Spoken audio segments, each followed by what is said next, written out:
Welcome to the deep dive. Today, we're jumping into something really fascinating that's, well, shaking up the global beauty scene. It's the incredible rise of Chinese beauty, or Sea Beauty. Hmm. Our source for this is a great article called Sea Beauty Goes Global, A New Era of Beauty. Right. And our mission really is to figure out why. Why is Sea Beauty getting so much global attention right now? What's driving it? And, what does it tell us about beauty, culture? Mhm. You might actually be surprised by some of this stuff, how fast perceptions are shifting. Oh, definitely. It's pretty remarkable when you look at it. The data, the way people are shopping. Yeah. This isn't just like another trend of the month. Yo. No, it feels much bigger. It's a significant, almost unexpected shift in where consumers are putting their interest, their money. It signals something fundamental changing in beauty. Okay, so let's unpack that. The article points to a really specific starting point, doesn't it? It does. Early 2025, the whole U.S. Supreme Court debate around a potential TikTok ban. Yeah, that whole situation. And apparently that pushed maybe 2 million users to check out another app, Xiaohongshu, also known as RedNote. Right, Red Note. And what they found there, it wasn't just more of the same. No, the article calls it a different world of beauty. Exactly. And there's this quote from Haley Lane, a beauty creator in Chicago. She said, "I realize RedNote is full of beauty secrets we don't use in the U.S." And that discovery had impact. Huge impact. Her video recreating a Chinese look apparently got, 2.3 million views in just days. Yeah, and it wasn't just her. What people were finding on Red Note was different products, a different aesthetic. Like what specifically? Well, things like minimalist foundations, these ultra-fine pigments, All right. multifunctional skincare, often using traditional Chinese ingredients, think ginseng, lotus, Interesting. and the packaging. The source describes it as worthy of a museum display. So it wasn't just switching apps, you know? It was like discovering a whole new philosophy. Exactly. An aesthetic discovery, a product discovery. It really challenged what people thought beauty looked like or where it came from. Okay, so discovery is one thing, but does it translate, Yeah. to actual sales? Well, that's where it gets really compelling.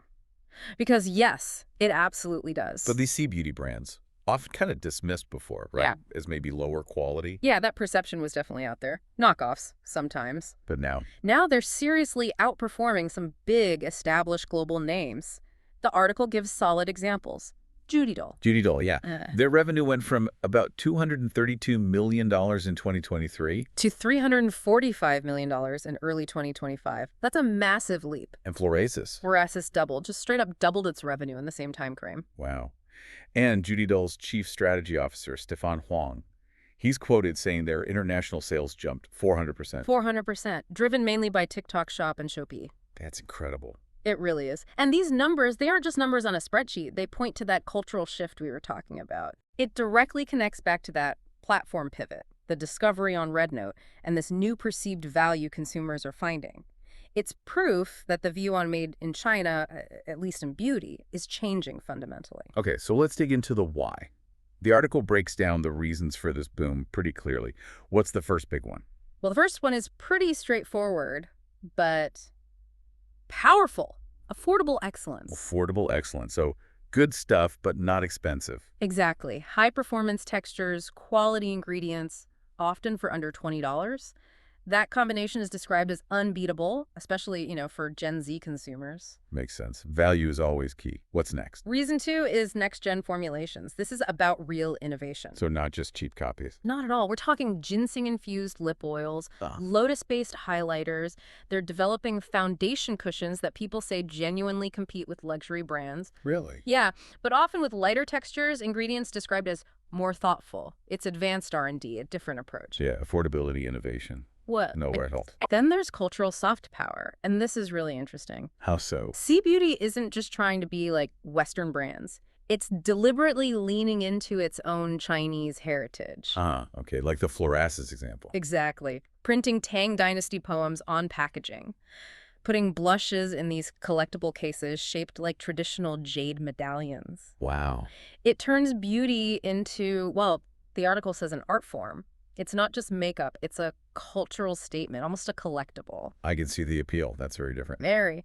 And the final piece is their social commerce mastery. Meaning how they sell online. Yeah, but it's more than just ads. Chinese brands perform. They excel in live streams, they do engaging duets on platforms like TikTok, they understand haul culture inside out. Those unboxing videos and reviews. Precisely. They thrive in that interactive space. Yeah. It's quite a contrast, actually. Yeah. While the U.S. is still, figuring out the rules for platforms like TikTok, China's already mastered using them for commerce. they've basically redefined e-commerce storytelling, as the article puts it. It's much more immersive. So all these factors together, it leads to this big shift in perception, right? The narrative flips. Exactly. That's a huge takeaway. Brands, once maybe seen as cheap knockoffs, Yeah. are now becoming symbols of elegance, of innovation, even authenticity. The whole narrative has flipped. And this isn't just anecdotal. No. The article mentions a Bloomberg report confirming it. Global consumers, especially from the U.S., aren't really skeptical anymore. They're actively looking for these brands. Actively seeking them out. And crucially, it's not just for the price. They're looking for the new aesthetics, the fresh textures, the cultural richness, and the smart positioning. So C-beauty is becoming its own thing entirely. Completely. It's establishing itself as a standalone category. It's not just trying to be K-beauty or J-beauty. It's its own movement. A full-force movement described as poetic, powerful, and surprisingly practical. Poetic, powerful, practical, and affordable. And affordable, as the article cheekily puts it, and all that, for less than the price of a designer latte. That really puts it in perspective. So, thinking about all this incredibly rapid rise, what really strikes you the most?